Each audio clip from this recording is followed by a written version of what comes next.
হরে কৃষ্ণ, রাধে রাধে। আগামী 23শে ডিসেম্বর শনিবার হলো মোক্ষদা একাদশী, যেই দিন আমরা গীতা জয়ন্তী উৎসব পালন করব। এই দিনটি হলো গীতা জয়ন্তী দিবস বা গীতা জয়ন্তী উৎসব এই দিনে পালিত হয়। তো এই গীতা জয়ন্তী কি এবং আমরা এই গীতা জয়ন্তীর দিনে কি কি করব বা গীতা জয়ন্তীর দিনে আমাদের কি কি করা উচিত, প্রত্যেক হিন্দু সনাতন ধর্মের প্রত্যেকটি মানুষকেই এই দিনটিতে কি কি করা উচিত তা অবশ্যই এই ভিডিওর মাধ্যমে আমি আপনাদের জানাবো।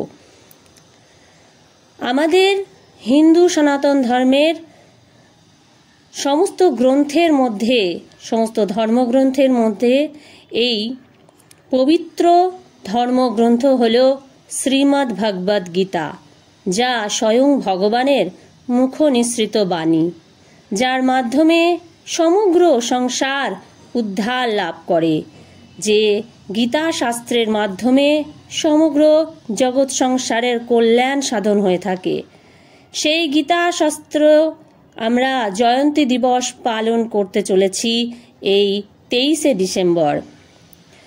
এই গীতা জয়ন্তী আমরা পালন কেন করছি এবং গীতা জয়ন্তী দিবস আমরা কোন দিনে করছি?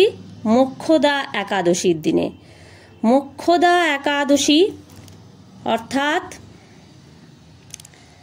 এটা বাংলা পঞ্জিকা অনুযায়ী 6 পৌষ, কিন্তু এটা অগ্রহায়ণ মাসের শুক্লপক্ষিয়া একাদশী, এই মোক্ষদা একাদশী।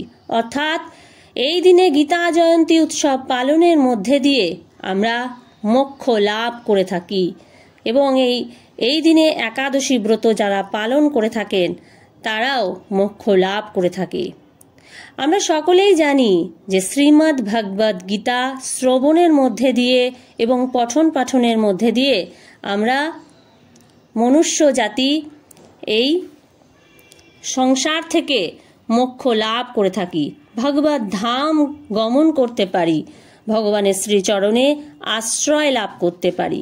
তাই আমরা গীতা জয়ন্তী উৎসব পালন করব এবং ভগবানের মুখ নিঃসৃত বাণী, যা ভগবান 5000 বছর আগে দাপর যুগে অর্জুনকে তা বলেছিলেন, সেই গীতা আমরা পালন করব এই মোক্ষদা একাদশীর দিন 23শে ডিসেম্বর শনিবার।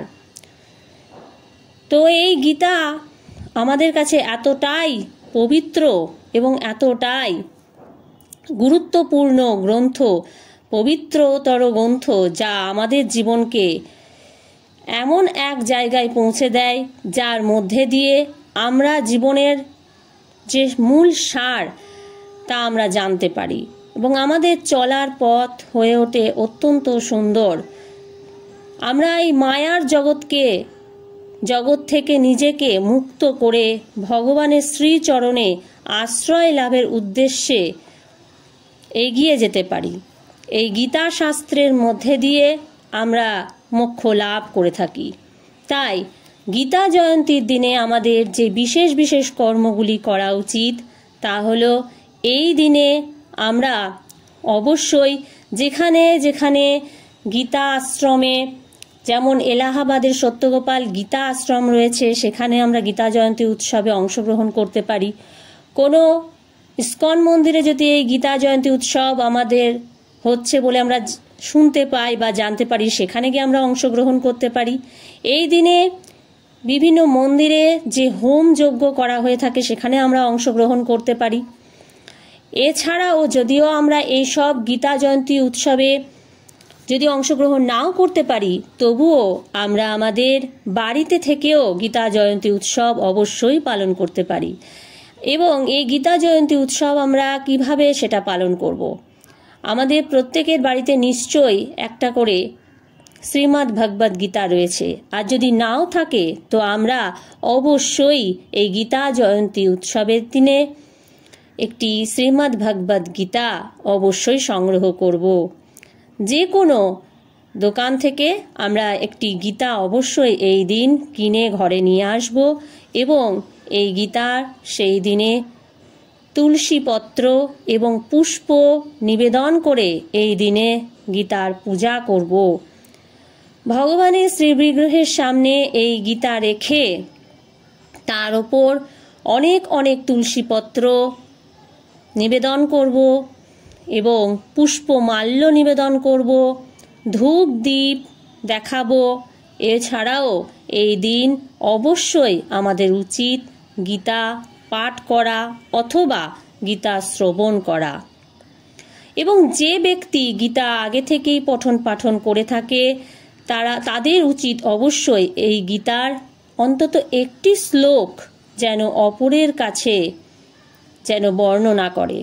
এই গীতার শ্লোক বর্ণনা করার মধ্যে দিয়ে যে পুণ্য ফল লাভ হয় তার মধ্যে দিয়ে ভগবানের কাছে যাওয়ার এক বিশেষ সুযোগ থাকে। ভগবান নিজেই বলেছেন যে আমার এই মুখনিসৃত বাণী অর্থাৎ এই গীতার বাণী যে প্রচার করবে সে অবশ্যই মোক্ষ লাভ করবে এবং ভগবত ধাম প্রত্যাবর্তন করতে পারবে। তাই যারা গীতা পঠন পাঠন করে থাকেন তারা অবশ্যই চেষ্টা করবেন এই দিনে গীতার বাণী অপরকে তা পৌঁছে দেওয়ার। অপরের কাছে এই গীতার পবিত্র শ্লোক অবশ্যই বর্ণনা করা দরকার। এই শ্লোক যদি বর্ণনা করতে আমরা নাও পারি তবুও গীতা পাঠ করে ঘরকে পবিত্রময় করে তুলব আমরা এই দিন। এবং গীতা পাঠ করে সেই দিন আমাদের ঘরের অন্যান্য যে সদস্যরা রয়েছে তাদের কানে পৌঁছে দেব এই গীতার শ্লোক। গীতায় যে 700টি মহা শ্লোক রয়েছে তার অন্তত একটি শ্লোকও আমাদের অবশ্যই তার মূল যে অর্থ তা বোঝার চেষ্টা করতে হবে এবং সেই অর্থ অপরের কাছে বর্ণনা করতে হবে। আর এই দিনে অবশ্যই একটি গীতার বাড়িতে এনে তার পূজা করা উচিত। যে ঘরে গীতা নেই সেই ঘর কিন্তু একেবারেই মরুভূমি বা শ্মশান স্বরূপ।